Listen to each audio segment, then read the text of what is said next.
नमस्कार दोस्तों, एक बार फिर से स्वागत है आपका पुराण कथा संग्रह में। और मैं हूं आपका दोस्त आर्यन। आज हम बात करेंगे मां महागौरी की, जो नवरात्रि के 8वें दिन पूजी जाती हैं। कहा जाता है कि मां महागौरी की कृपा से मन की अशुद्धियां दूर होती हैं, आत्मा पवित्र बनती है और वैवाहिक जीवन में सुख समृद्धि का वास होता है। तो आइए जानते हैं कैसे मां महागौरी की उपासना आपके जीवन को बदल सकती है। नवरात्रि के 8वें दिन मां महागौरी की उपासना की जाती है। मां महागौरी पवित्रता, शांति और मोक्ष की प्रतीक हैं। इनकी उपासना से साधक के सभी पाप नष्ट होते हैं और जीवन में सौंदर्य, शांति, समृद्धि तथा आध्यात्मिक जागरण की प्राप्ति होती है। चलिए समझते हैं इनकी महिमा और जानते हैं इनसे जुड़ी कथा। नवदुर्गा के 9 रूपों में मां महागौरी का स्वरूप शुद्धता, तपस्या और सिद्धि का प्रतीक माना जाता है। अष्टमी के दिन महिलाएं अपने सुहाग के लिए देवी मां को चुनरी भेंट करती हैं। महागौरी के पूजन से सभी 9 देवियां प्रसन्न होती हैं।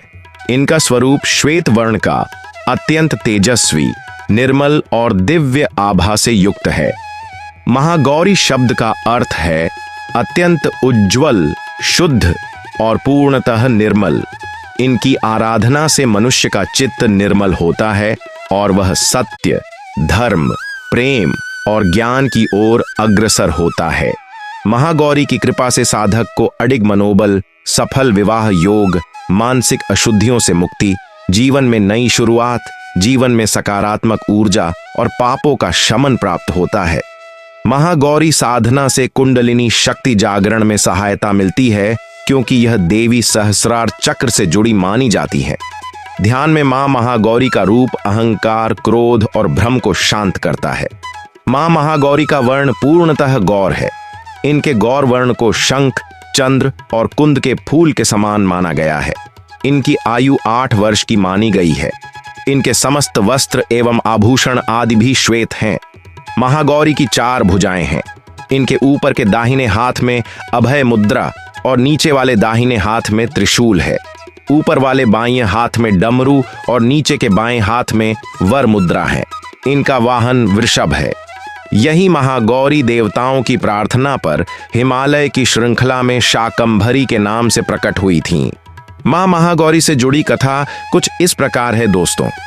पौराणिक कथा के अनुसार मां पार्वती ने भगवान शिव को पाने के लिए कठोर तपस्या की थी।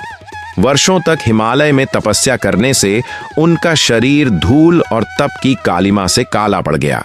देवी की तपस्या से प्रसन्न होकर भगवान शिव उन्हें न केवल स्वीकार करते हैं, बल्कि उनके शरीर को गंगा जल से धोते हैं। तब देवी विद्युत के समान अत्यंत कांतिमान गौर वर्ण की हो जाती हैं और तभी से इनका नाम गौरी पड़ा। महागौरी रूप में देवी करुणामयी, स्नेहमयी, शांत और मृदुल दिखती हैं। मां महागौरी से जुड़ी एक अन्य कथा के अनुसार एक बार एक भूखा सिंह भोजन की तलाश में वहां पहुंचा, जहां देवी उमा तपस्या कर रही होती हैं। देवी को देखकर सिंह की भूख बढ़ गई, परंतु वह देवी के तपस्या से उठने का इंतजार करते हुए वहीं बैठ गया। इस इंतजार में वह काफी कमजोर हो गया।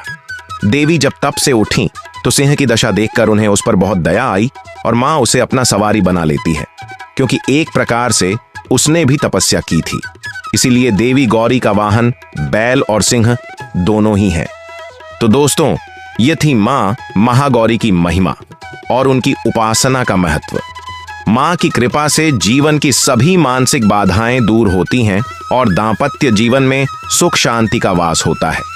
अगर आपको यह वीडियो पसंद आया हो तो इसे लाइक और शेयर जरूर करें और जुड़े रहिए हमारे साथ पौराणिक कथाओं और देवी देवताओं की अद्भुत कहानियों के लिए। जय माता दी, जय श्री हरि, जय सनातन धर्म।